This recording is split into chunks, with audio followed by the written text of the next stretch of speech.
All right, lesson 3 of 52.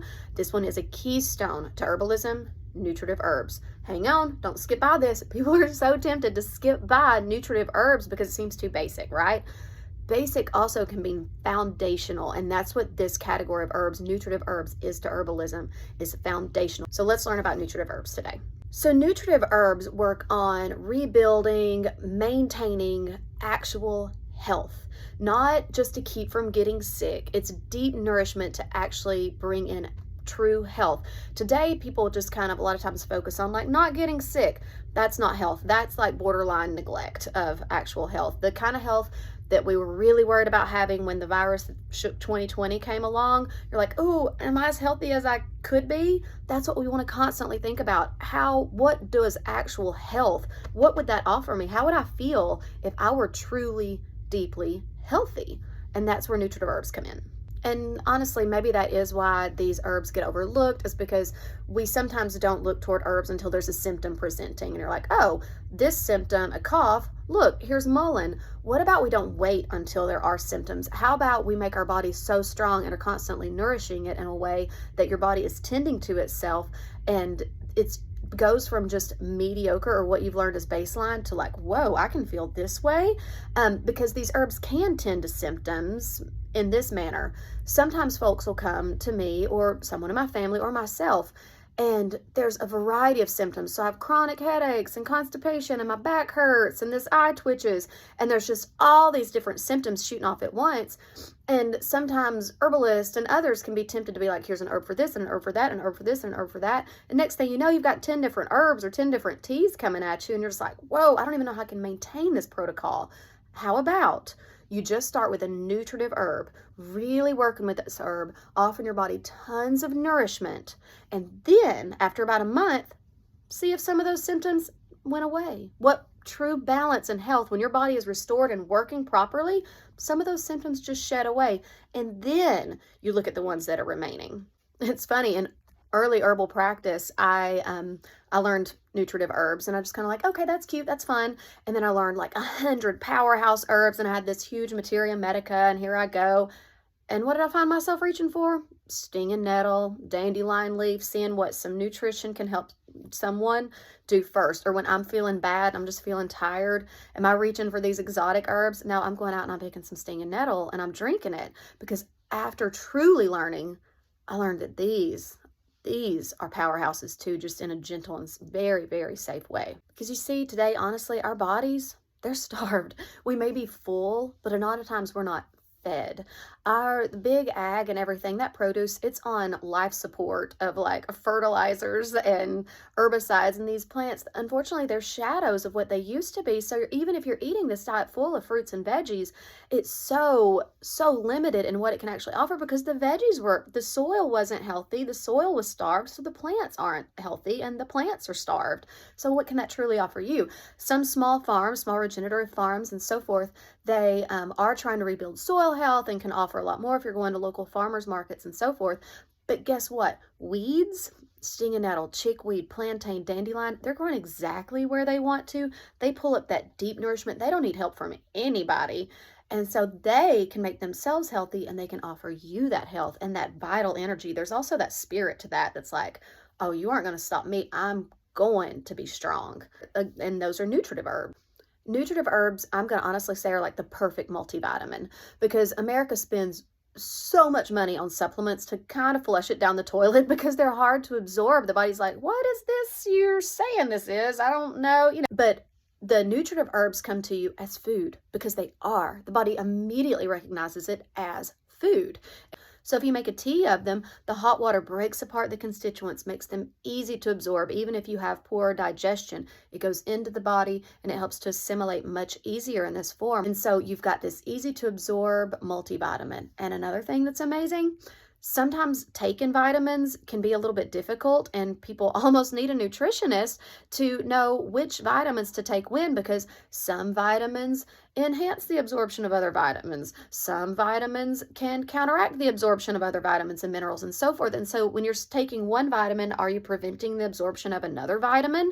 And so you really need to start learning that and working with a nutritionist or a dietitian if you lean heavily into supplementation. But also, Guess who comes perfectly balanced? Yeah, a nutritive herb. In that leaf is the exact proportion of, say, magnesium to calcium to phosphorus. That's in the perfect proportion because they're food. And nature is, I don't know, a genius in magic. Herbs can be a little bit intimidating when you're beginning your path. And so what's really cool about nutritive herbs is these herbs, they are just nourishment. Sometimes people call them pot herbs because you can just throw them in a pot and cook them and eat them, and it's perfectly safe because it's just deep nourishment. And they rarely carry side effects, they carry side benefits. Each of them carry their own little special affinities and specialties for different systems and organs. And that's how I know of which nutritive herb to pick when. And so I'm going to give you a little bit of a cheat sheet in that today. Here are some of my favorite nutritive herbs and their side specialties or side benefits. So nettle, I'm going to say nettle may be kind of my rock star nutritive herb. Stinging nettle, or if you have woods nettle growing near you in the shade, stinging nettle has opposite leaves and woods nettle has alternate leaves and tends to be in the shade. And stinging nettle can be in the sun or part shade.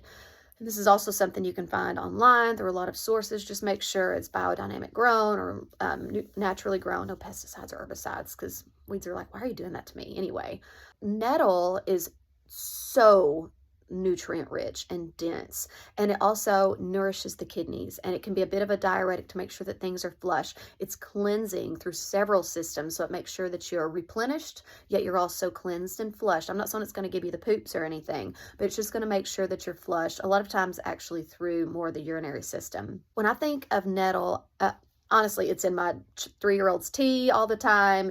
I think of nettle all the time, but specifically if someone is just lacking energy, they're anemic, they're depleted, they're exhausted, you do not give that person caffeine. If you're just tired all the time, that's not your body saying, you know what I need? I need more caffeine. Because you may have noticed you drink more caffeine, and what's it do? You might maybe get a little bump, and then you just crash again. A lot of times in that case, you need deep nourishment, and nettle comes in and it nourishes deep in the cells, and you can feel it slowly just building over time to where you're a little bit stronger, and voila, it's kind of like, whoa, I'm not drinking as much caffeine and I have more energy.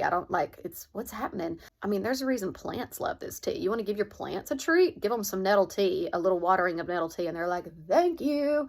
Next up would be dandelion leaf, and this one, another one just growing in the yard. So dandelion leaf is highly nutritive, super highly nutritive, and it's also an aquaretic. So a diuretic sheds water weight or excess water. And an aquaretic, yeah, it sheds the water, but guess what? It also restores the different vitamins and minerals that get lost during urination. So it helps to balance the vitamins and minerals that get lost during excess urination. Again, plant magic, plant wisdom. And it can be bitter, a little bit bitter, and that's really good for digestion. And so it's a bitters that can help enhance digestion and absorption of these minerals that you're bringing into the body. Balance. Oat straw is another one that you may see, and this one is noted as more of like a nervine, and it can be more soothing and calming. That's a little bit more milky oat seed, and that isn't necessarily in a form of a tea. That tends to be a tincture, but the oat straw itself, super nourishing. And think of it like almost a milk bath or an oat bath, and it does soothe the nerves and soothes the body. It's moistening while offering all of these vitamins and minerals. So that's its kind of thing, is soothing and nourishing. And then the next one would be chickweed. And people are just like, chickweed's everywhere. You're lucky, enjoy it. And so chickweed is delicious to eat. It makes a delicious tea. It makes an awesome vinegar. And so chickweed is one that if there's redness, inflammation, irritation, chickweed can be cooling and soothing. And so it's cooling and soothing and nutritive with a side note of lymphatic tonic. Yeah. 2 more, one being plantain leaf, the weed, I like to call them wildlings, in the yard. This one is also very soothing to inflamed tissue, so much so that you can chew up the leaf, put it on a sting or a bite, and not only does it pull the unwanted from the skin, but it also soothes and brings down inflammation. Think about that going all the way down, pulling the unwanted, helping it pass through and soothe the tissues that were irritated while being a multivitamin. And the last one, violet leaf and flower. It's cooling, it's a lymphatic tonic, it's soothing, even to like coffee, hacky, dry coughs and lungs. Violet leaf soothes that. It soothes swellings and irritation, and it's also highly nutritive. So we're talking about how great these are. How do you consume them? You can eat them. You can make a tea from them. Or an herbal infusion. You can make a vinegar from them, which then you turn into a salad dressing or an oxymel or just a vinegar shot. But what you can't do for nutritive herbs to get the nutritive content is a tincture. Tinctures don't offer the vitamins and minerals. They offer other constituents and more like the alkaloids that bring in kind of the medicine aspect. But if you want the nutritive pieces, the nutritive components of it, it needs to be a tea or a vinegar or eaten. So the step forward this week is try some of these. And I say try them as a simple. That means just making nettle tea, just making dandelion leaf tea. You can make them fresh or you can make them from dried. These are all usually really easy to access herbs. And then just try taking them in. What do they taste like? How do they make you feel? Get to know these herbs. And again, there's no need to skip ahead. Spend some time with these because there's no end goal in herbalism. It's just building each foundational block stronger and stronger and stronger until you look up and you're like, I know this. And so don't skip this. This is one of the most foundational pieces. And so enjoy every single one of these teas you can get your hands on. Soak it up. You will feel it in your body. Offer it to those that you love because it's one of the most loving things that you can offer someone is deep nourishment. So enjoy.